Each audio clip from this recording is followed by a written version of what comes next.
ಸ್ವಾತಿ, ಆಗಲೇ ಅಮ್ಮನ ಹತ್ರ ಆಚೆ ಏನೋ ಮಾತಾಡ್ತಿದ್ರಲ್ಲ, ಏನು ಪೊಲೀಸ್ ಸಾಹೇಬ್ರು ನನ್ನ ಇಂಟ್ರಾಗೇಟ್ ಮಾಡಕ್ ಬಂದಂಗಿದೆ? ಅದೆಲ್ಲ ನನ್ನ ಹತ್ರ ನಡೆಯಲ್ಲ. ಅಷ್ಟಕ್ಕೂ ಅದನ್ನೆಲ್ಲ ನಿಮ್ಮ ಹತ್ರ ಹೇಳಕ್ಕಾಗಲ್ಲ, ಯಾಕಂದ್ರೆ ಅದು ಲೇಡಿ ಸೀಕ್ರೆಟ್. ಸೀಕ್ರೆಟ್ ಆಗಿರೋದಕ್ಕೆ ಕೇಳ್ತಿರೋದು. ಏನು ಅದನ್ನೆಲ್ಲ ನಿಮ್ಗೆ ಯಾಕೆ ಹೇಳ್ಬೇಕು? ನಾನು ಆಂಟಿಗೆ ಪ್ರಾಮಿಸ್ ಮಾಡಿದ್ದೀನಿ, ಹೇಳಕ್ಕಾಗಲ್ಲ.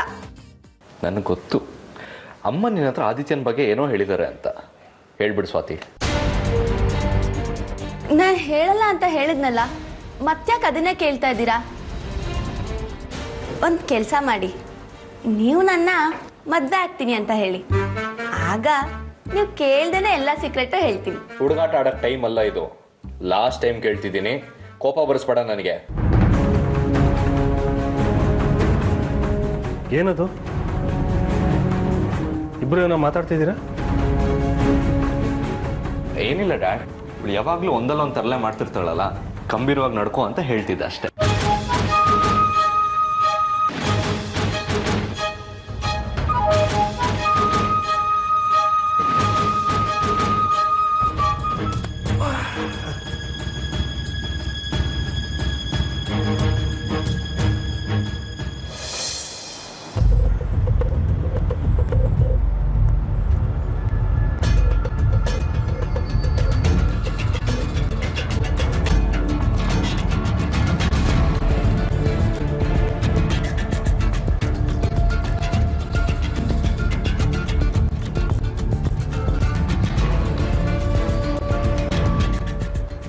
Excuse me sir.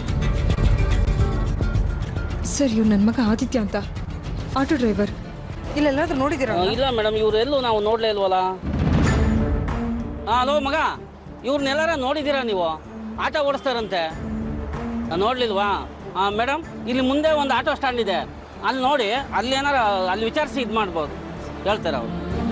Thank you sir. Sir, ಇವ್ ನನ್ನ ಮಗ ಆದಿತ್ಯ ಅಂತ ಆಟೋ ಡ್ರೈವರ್ ಆಗಿದ್ದ. ಇವನ್ನೆಲ್ಲಾದ್ರೂ ನೋಡಿದ್ದೀರಾ? ಇವನು ನಮ್ಮ ಅಣ್ಣ ಆಟೋ ಡ್ರೈವರ್ ಆಗಿದ್ದಾನೆ, ಎಲ್ಲಾದ್ರೂ ನೋಡಿದ್ದೀರಾ? ಇಲ್ಲ ಮೇಡಮ್, ಮುಂದೆ ಒಂದು ಆಟೋ ಸ್ಟ್ಯಾಂಡ್ ಇದೆ, ಅಲ್ಲಿ ವಿಚಾರಿಸಿ ನೋಡಿ, ಗೊತ್ತಾಗ್ಬೋದು.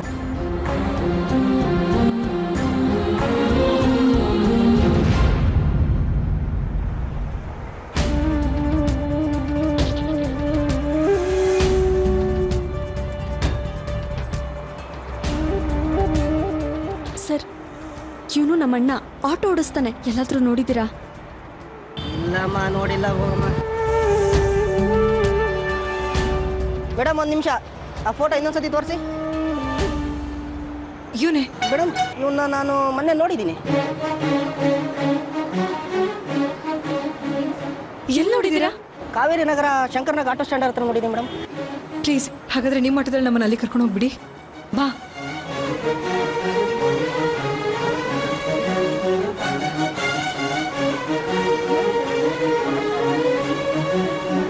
ನೋಡಿ ಅಮ್ಮ, ಇದೇ ಆಟೋ ಸ್ಟ್ಯಾಂಡಲ್ಲಿ ನೆನ್ನೆ ನೋಡಿದ್ದೆ, ಅವ್ರನ್ನ ವಿಚಾರಿಸಿ ಗೊತ್ತಾಗ್ಬೋದು. Thank you sir. Excuse me sir, ಇವ್ ನನ್ನ ಮಗ ಆದಿತ್ಯ ಅಂತ, ಅವನು ಆಟೋ ಡ್ರೈವರ್ ಆಗಿದ್ದಾನೆ, ಇದೇ ಸ್ಟ್ಯಾಂಡಲ್ಲಿ ಇದ್ದಾನೆ ಅಂತ ಯಾರೋ ಹೇಳಿದ್ರು. ನೋಡಿದ್ದೀರಾ ಅವನ್ನ? ಮುಖನೇ ಸರಿಯಾಗಿ ಕಾಣ್ತಾ ಇಲ್ಲಲ್ಲ ಮೇಡಮ್. ಅದು ಅಲ್ಲದೆ ನಾವು ಈ ಹುಡುಗನ ಎಲ್ಲಿ ನೋಡಿಲ್ಲ, ಬೇರೆ ಎಲ್ಲ ನಾವು ವಿಚಾರಿಸಿ.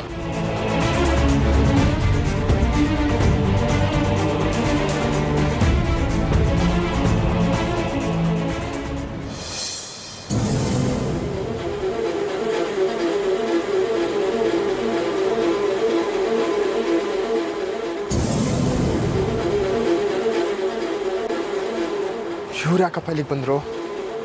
ಇವ್ರು ಸವಾಸನೆ ಬೇಡ ಅಂತ ಬಿಟ್ಟು ಬಂದರೆ ನನ್ನ ಬೆನ್ನಿಂದನೇ ಬಿದ್ದಿದ್ದಾರಲ್ಲ. ಛೇ,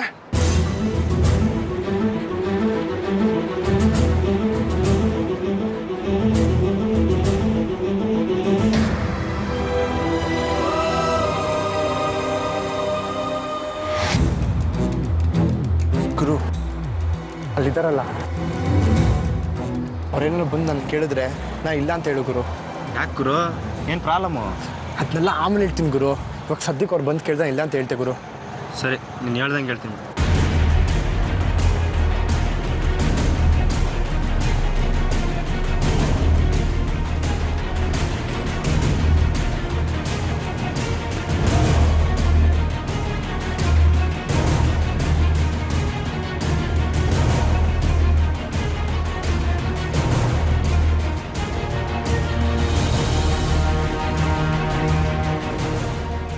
ಎಕ್ಸ್ಕ್ಯೂಸ್ ಮೀ ಸರ್, ನನ್ನ ಮಗ ಆದಿತ್ಯ ಅಂತ ಇದೇ ಸ್ಟ್ಯಾಂಡಲ್ಲಿ ಆಟೋ ಡ್ರೈವರ್ ಆಗಿದ್ದಾನಂತೆ, ನಿಮ್ಗೆ ಗೊತ್ತಾ? ಆದಿತ್ಯ ಅಂತನಾ? ಮೇಡಮ್ ನೀವು ಈ ಥರ ಹೇಳಿದ್ರೆ ಹೆಂಗೆ ಹೇಳೋಕ್ಕಾಗುತ್ತೆ? ಫೋಟೋ ಇದ್ರೆ ತೋರಿಸಿ. ಅದು ಫೋಟೋ ಮೊಬೈಲ್ನಲ್ಲಿತ್ತು, ಆದರೆ ಮೊಬೈಲ್ ಸ್ವಿಚ್ ಆಫ್ ಆಗೋಗಿದೆ. ನೋಡಿ, ಅವನು ಉದ್ದಕ್ಕಿದ್ದಾನೆ, ಹ್ಯಾಂಡ್ಸಮ್ ಆಗಿದ್ದಾನೆ, ಇತ್ತೀಚೆಗಷ್ಟೇ ಆಟೋ ಡ್ರೈವರ್ ಆಗಿ ಸೇರ್ಕೊಂಡಿದ್ದಾನೆ. ಪ್ಲೀಸ್ ಹೇಳಿ, ಎಲ್ಲಾದರೂ ನೋಡಿದರೆ. ಅಲ್ಲ ಮೇಡಮ್, ನೀವು ಹೇಳ್ದಂಗೆ 1000 ಜನ ಇರ್ತಾರೆ, ಆ ಥರದವ್ರು ಯಾರೂ ಇಲ್ಲ ಇಲ್ಲಿ. ಮುಂದೆ ಎಲ್ಲರೂ ವಿಚಾರಿಸಿ. ಪ್ಲೀಸ್ ಸ್ವಲ್ಪ ಜ್ಞಾಪಿಸ್ಕೊಂಡು ಹೇಳಿ. ಹೇಳಿದ್ನಲ್ಲಮ್ಮ, ಮುಂದೆ ಎಲ್ಲರೂ ಹೋಗಿ ವಿಚಾರಿಸಿ.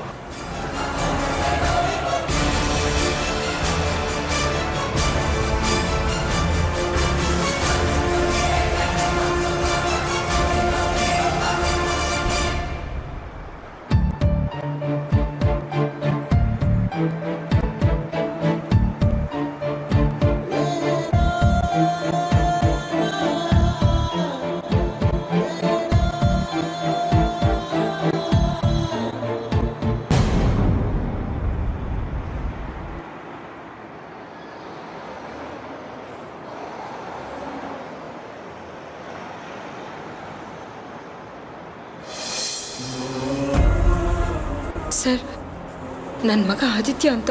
ರೇ, ಯಾರ್ರೀ ಅದು? ನಾ ಎಲ್ಲೂ ಬರಲ್ಲ ರೀ, ಸುಮ್ಮನೆ ಮಲ್ಗಕ್ಕೂ ಬಿಡಲ್ಲ.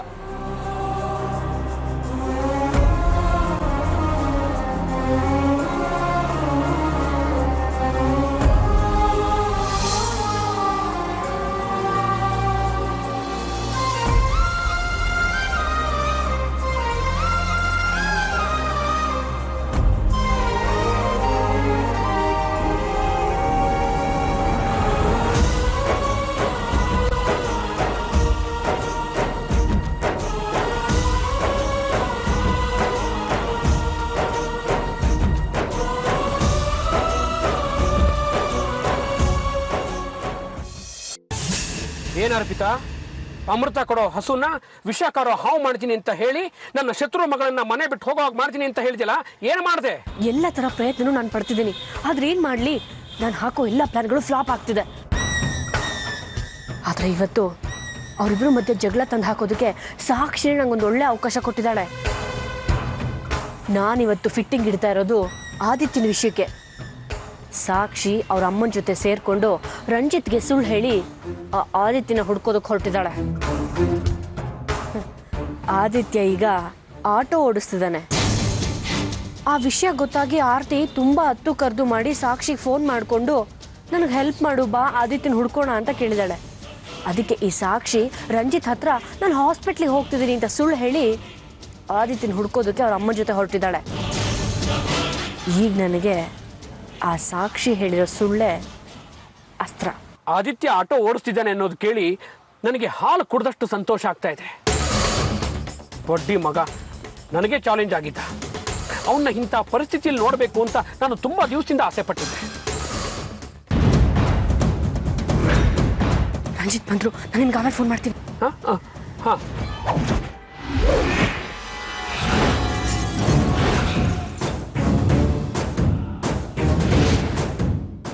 ಸಾಕ್ಷಿ ಇನ್ನೂ ಬಂದಿಲ್ವಾ? ಇನ್ನೂ ಬಂದಿಲ್ಲ ರಂಜಿತ್. ನಾನು ಫೋನ್ ಮಾಡಿದೆ, ಅವಳಕ್ಕೂ ಫೋನ್ ತೆಗಿತಿಲ್ಲ. ಸರಿ, ಒಂದು ಗ್ಲಾಸ್ ನೀರು ಕೊಡಿ.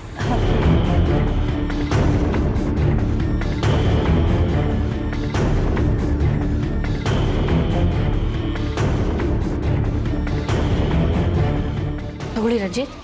ಹಾಂ, ಥ್ಯಾಂಕ್ ಯು.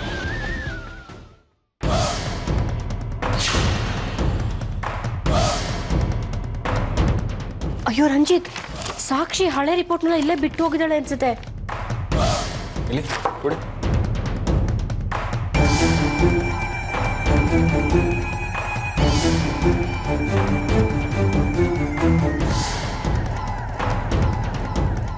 ಪಾಪ, ಅವಳೆಲ್ಲೋ ಮರ್ತು ಹೋಗಿರ್ಬೇಕು ರಂಜಿತ್. ನೀವೇ ಹೋಗಿ ಕೊಟ್ಬಿಟ್ಟು ಬನ್ನಿ. ಹಾಂ, ಕೊಟ್ಬಿಡ್ತೀನಿ.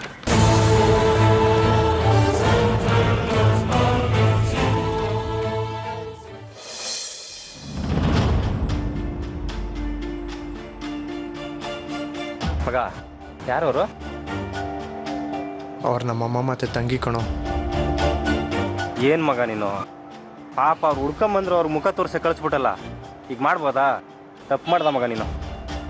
ಅವ್ರು ನಂಗೆ ಒಳ್ಳೆ ತಾಯಿಯಾಗಿದ್ರೆ ನಾನು ಯಾಕೆ ಹಿಂಗೆ ಮುಖ ತೋರಿಸ್ತಾ ಇರ್ತಿದ್ನೋ? ಏನೋ ಈಗ ಹೇಳ್ತಾ ಇದ್ಯಾ? ಅವ್ರು ನೀನು ಒಳ್ಳೆ ತಾಯಿ ಅಲ್ವಾ?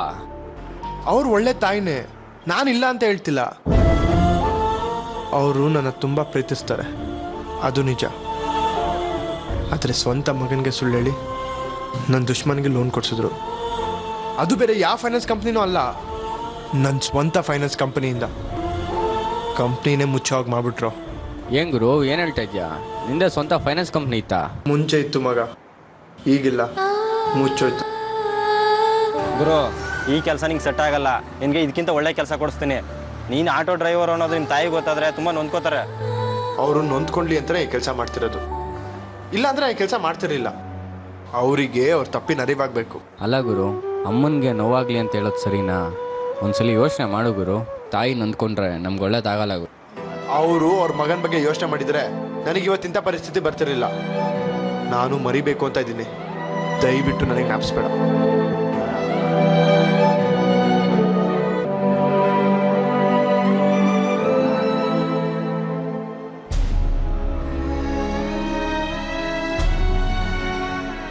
ಅಮ್ಮ ಪ್ಲೀಸ್ ಅಳ್ಬೇಡಿ, ಸಮಾಧಾನ ಮಾಡ್ಕೊಳ್ಳಿ. ಆದಿ ಇವತ್ತಲ್ಲ ನಾಳೆ ಸಿಕ್ಕೇ ಸಿಗ್ತಾನೆ. ನೀವತ್ರ ನನಗೂ ಅಳು ಬರುತ್ತಮ್ಮ, ಪ್ಲೀಸ್. ಆದಿತ್ಯ ಸಿಗ್ತಾನೆ ಅಂತ ನನಗೆ ಯಾಕೋ ಅನ್ನಿಸ್ತಾ ಇಲ್ಲ ಕಣೆ. ಇಲ್ಲಿಗೆ ಬಂದಾಗ ನಾನು ಎಷ್ಟು ಸಂತೋಷವಾಗಿದೆ ಗೊತ್ತಾ, ಆದಿತ್ಯ ಸಿಗ್ತಾನೆ ಅಂತ. ಆದರೆ ಈಗ ನನಗೆ ಯಾವ ಭರವಸೆನೂ ಇಲ್ಲ. ಹಾಗ್ಯಾಕೆ ಮಾತಾಡ್ತೀರಾ? ಅವನು ಇದೇ ಊರಲ್ಲೇ ಇದ್ದಾನೆ ಅಂದಮೇಲೆ ಖಂಡಿತ ಸಿಕ್ಕೇ ಸಿಗ್ತಾನೆ. ಅವನು ಸಿಗೋವರೆಗೂ ನಾವು ಹುಡುಕ್ತಾನೆ ಇರೋಣ. ಅವನಿಲ್ಲೇ ಇದ್ದಾನಂತ ಯಾರು ನಮಗೆ ಹೇಳ್ತಾ ಇಲ್ಲ. ಅವನೆಲ್ಲಿದ್ದಾನೋ, ಹೇಗಿದ್ದಾನೋ, ಇದೇನು ಚಿಕ್ಕೂರ ನಾಳೆ ಅಥವಾ ನಾಡು ಸಿಗ್ತಾನೆ ಅಂತ ಹೇಳೋದಕ್ಕೆ?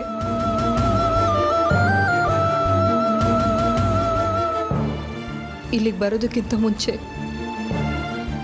ತುಂಬಾ ಸಂತೋಷವಾಗಿದ್ದ.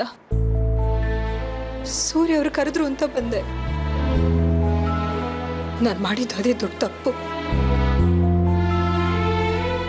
ಇಲ್ಲಿಗೆ ಬಂದ್ಮೇಲೆ ನಮ್ಮೆಲ್ಲರ ಸಂತೋಷ, ನೆಮ್ಮದಿ ಎಲ್ಲದೂ ಹಾಳಾಗೋಯ್ತು. ಮನಸ್ಸಿಗೂ ಸಮಾಧಾನ ಇಲ್ಲ.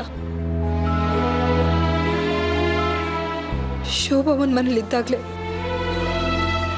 ನೆಮ್ಮದಿಯಾಗಿ ಸಂತೋಷವಾಗಿದ್ದೆ ಅಂತ ಅನಿಸ್ತಾ ಇದೆ ಈಗ. ಹಾಗ್ಯಾಕೆ ಯೋಚನೆ ಮಾಡ್ತೀರಮ್ಮ? ನೀವು ಇಲ್ಲೂ ಸಂತೋಷವಾಗೇ ಇದ್ರಿ. ಆದರೆ ಆದಿತ್ಯ ದೂರ ಆಗಿರೋದಕ್ಕೆ ಎಲ್ಲರೂ ಸಂತೋಷ ದೂರ ಆಗಿದೆ ಅಷ್ಟೆ. ನೀವು ನಮ್ಮನೆಗೆ ಬಂದಿದ್ದರಿಂದ ನಿಮ್ಮ ಸಂತೋಷ ಹಾಳಾಯಿತು ಅಂದ್ರಲ್ಲ.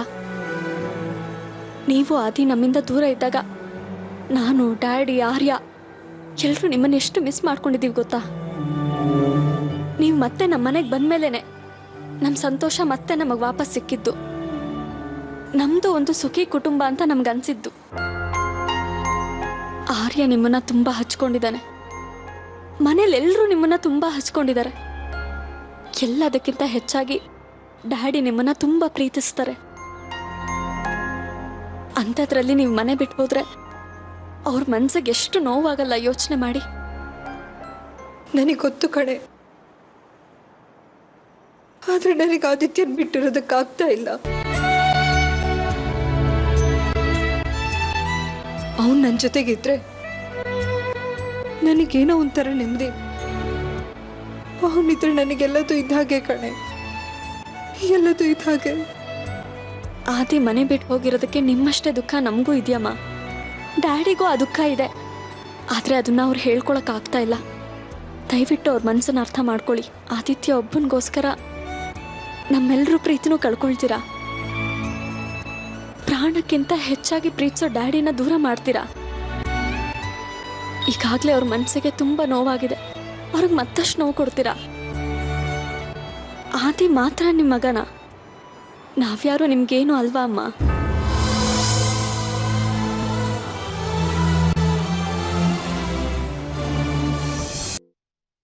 ಬನ್ನಿ ಬನ್ನಿ. ನಿಮ್ಮ ಪ್ರೀತಿಯ ಮಗ ಆದಿತ್ಯ ಮಹಾರಾಜ ಸಿಕ್ಕಿದ್ನಾ?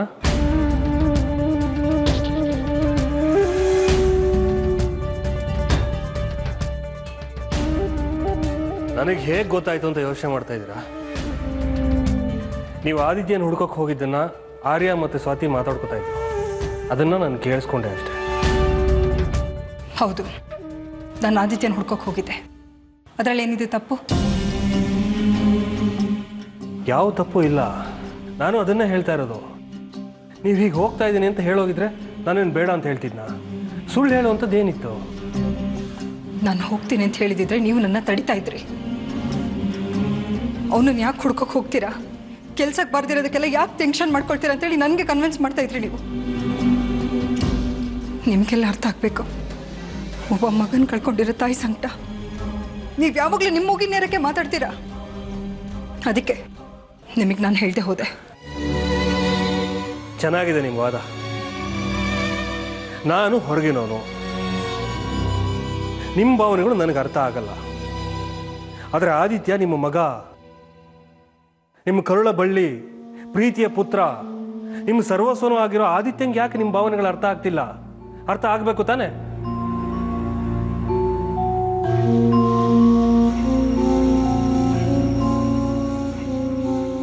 ಯಾಕೆ ಅರ್ಥ ಆಗಿಲ್ಲ?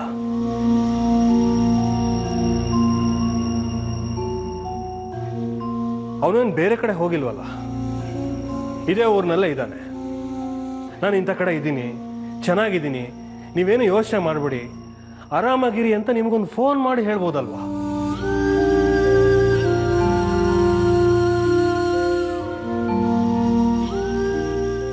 ನಿಮ್ಮ ಪ್ರೀತಿಯ ಮಗ ಅಂತ ಅನ್ಸ್ಕೊಂಡವನಿಗೆ ನಿಮ್ಮ ಮನಸ್ಸು ಅವನಿಗಾಗಿ ಎಷ್ಟು ಪರಿತಪಿಸ್ತಾ ಇದೆ ಅಂತ ಅವನಿಗೆ ಅರ್ಥ ಆಗ್ತಿಲ್ಲ. ಅವನಿಗೆ ನಿಮ್ಮ ಮೇಲೆ ಅಷ್ಟೊಂದು ಕನ್ಸರ್ನ್ ಇಲ್ಲ ಅಂದಮೇಲೆ ನೀವು ಯಾಕೆ ಅವನಿಗೆ ಅಷ್ಟೊಂದು ಕನ್ಸರ್ನ್ ತೋರಿಸ್ತಾ ಇದ್ದೀರಾ? ನೀವು ಅವನ ಬಗ್ಗೆ ಈ ಕನಸುಗಳನ್ನ ಕಟ್ಕೊಂಡು ಮನೆ ಕರ್ಕೊಂಬರ್ತೀನಿ ಅಂತ ಬೀದಿ ಬೀದಿ ಸುತ್ತಾ ಇದ್ದೀರಲ್ಲ, ಯಾರಿಗೋಸ್ಕರ? ಮಗನಿಗೋಸ್ಕರ ತಾನೆ? ಹಾಗೆ ನನಗೆ ನನ್ನ ಹೆಂಡತಿ ಹೀಗೆ ನೊಂದು ಬಿಸಿಲಲ್ಲಿ ಬೀದಿ ಬೀದಿ ಸುತ್ತೋದು ನೋವುಂಟು ಮಾಡುತ್ತೆ. ಮಗ ಅನ್ನೋ ಮಮಕಾರ ನಿಮಗೆ, ಹೆಂಡತಿ ಅನ್ನೋ ಪ್ರೀತಿ ನನಗೆ. ತಪ್ಪ? ಆದಿತ್ಯನ್ಗೆ ಯಾವಾಗ ಮನೆಗೆ ವಾಪಸ್ ಬರ್ಬೇಕನ್ಸುತ್ತೋ ಅವನು ಬರಲಿ. ಅಲ್ಲಿವರೆಗೂ ಅವನ ಪಾಡಿಗೆ ಅವನು ಇರೋದಕ್ಕೆ ಬಿಟ್ಬಿಡಿ, ಅವನ ವಿಷಯನೂ ಮರ್ತು ಬಿಡಿ. ಆದಿತ್ಯನ ಮರೆಯುವಂಥ ಪರಿಸ್ಥಿತಿ ಬಂದರೆ ನಾನು ಮನೆ ಬಿಟ್ಟು ಹೊರಟೋಗ್ತೀನಿ.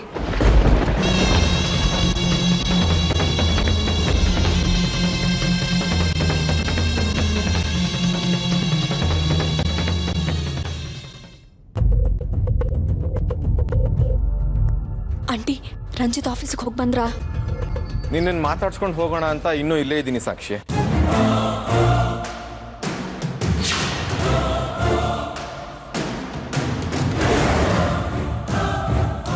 ಏನು ಸಾಕ್ಷಿ, ಚೆಕಪ್ ಎಲ್ಲ ಮುಗೀತಾ? ಏನಂದ್ರು ಡಾಕ್ಟ್ರು? ಏನು ಪ್ರಾಬ್ಲಮ್ ಇಲ್ಲ ಅಂತ ಹೇಳಿರ್ಬೇಕಲ್ವಾ? ಹಾಂ ರಂಜಿತ್, ಚೆಕಪ್ ಎಲ್ಲ ಮುಗೀತು. ಡಾಕ್ಟ್ರು ಏನೂ ತೊಂದರೆ ಇಲ್ಲ, ಎಲ್ಲ ನಾರ್ಮಲ್ ಆಗಿದೆ. ಮತ್ತೆ ಏನು ಬರೋದು ಬೇಡ ಅಂತ ಹೇಳಿದ್ರು. ಹೌದಾ? Good good, very good. ಇಲ್ಲಿ ರಿಪೋರ್ಟ್ ಕೊಡು ನೋಡೋಣ. ಅದು ರಂಜಿತ್, ಯಾಕೆ ಏನು ರಿಪೋರ್ಟ್ ಕೊಡ್ಲಿಲ್ವಾ? ಇಲ್ಲ ರಂಜಿತ್, ಡಾಕ್ಟರ್ ರಿಪೋರ್ಟ್ ಏನು ಕೊಡ್ಲಿಲ್ಲ. ಚೆಕಪ್ ಮಾಡಿ ಏನು ತೊಂದರೆ ಇಲ್ಲ ಅಂತ ಹೇಳಿದ್ರು ಅಷ್ಟೇ. ಯಾವ ಆಸ್ಪತ್ರೆಗೆ ಹೋಗಿದ್ದೆ ನೀನು? ಇದನ್ನ ಹೀಗೆ ಕೇಳ್ತಿದ್ದೀರಾ? ನಾವು ಮಾಮೂಲಿ ಹೋಗ್ತೀವಲ್ಲ, ಅದೇ ಹಾಸ್ಪಿಟಲ್ಗೆ ಹೋಗಿದ್ದೆ. ಹೌದಾ? ಮತ್ತೆ ನಾನು ಅಲ್ಲಿಗೆ ಬಂದಿದ್ದೆ, ನೀನು ಅಲ್ಲಿಗೆ ಬರಲಿಲ್ಲ ಅಂತ ಹೇಳಿದ್ರು ಡಾಕ್ಟ್ರು. ಎಲ್ಲಿಗೆ ಹೋಗಿದ್ದೆ?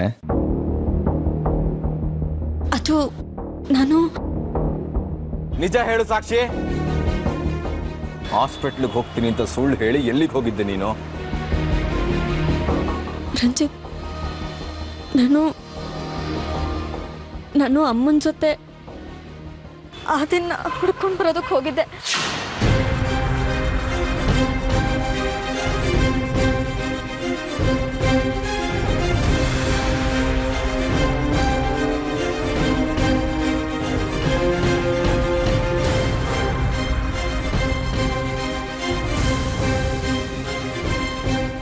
ಇಷ್ಟರ ಮಟ್ಟಕ್ಕೆ ಬೆಳೆದು ಬಿಟ್ಯಾ ನೀನು? ನನ್ನ ಮೇಲೆ ಕೈ ಮಾಡ್ದವನ್ನ ಹುಡ್ಕೋದಿಕ್ಕೆ ನನಗೇ ಸುಳ್ಳು ಹೇಳಿ ಹೋಗಿದ್ಯಾ? ನಿನ್ನ ಗಂಡನಿಗೆ ಅವಮಾನ ಮಾಡ್ದವನ್ನ ಹುಡ್ಕೋದಕ್ಕೆ ಹೋಗಿದ್ದೆ ಅಂತ ಇಷ್ಟು ಸಲೀಸಾಗಿ ಹೇಳ್ತಾ ಇದೆಯಲ್ಲ, ನಾಚಿಕೆ ಆಗಲ್ವ ನಿನಗೆ? ನಿನ್ನ ಗಂಡನ ಮರ್ಯಾದೆಗಿಂತ ನನ್ನ ತಂಗಿನ ಮದುವೆ ಮಂಟಪದಲ್ಲಿ ಬಿಟ್ಟು ಹೋದ ಆ ಪೊರ್ಕಿ ಅಣ್ಣನೇ ಮುಖ್ಯ ಆದ್ನ ನಿನಗೆ? ಅವತ್ತು ಹೇಳ್ದೆ ಇನ್ಯಾವತ್ತೂ ಅವನ್ನ ನೋಡಲ್ಲ, ಮಾತಾಡ್ಸಲ್ಲ ಅಂತ.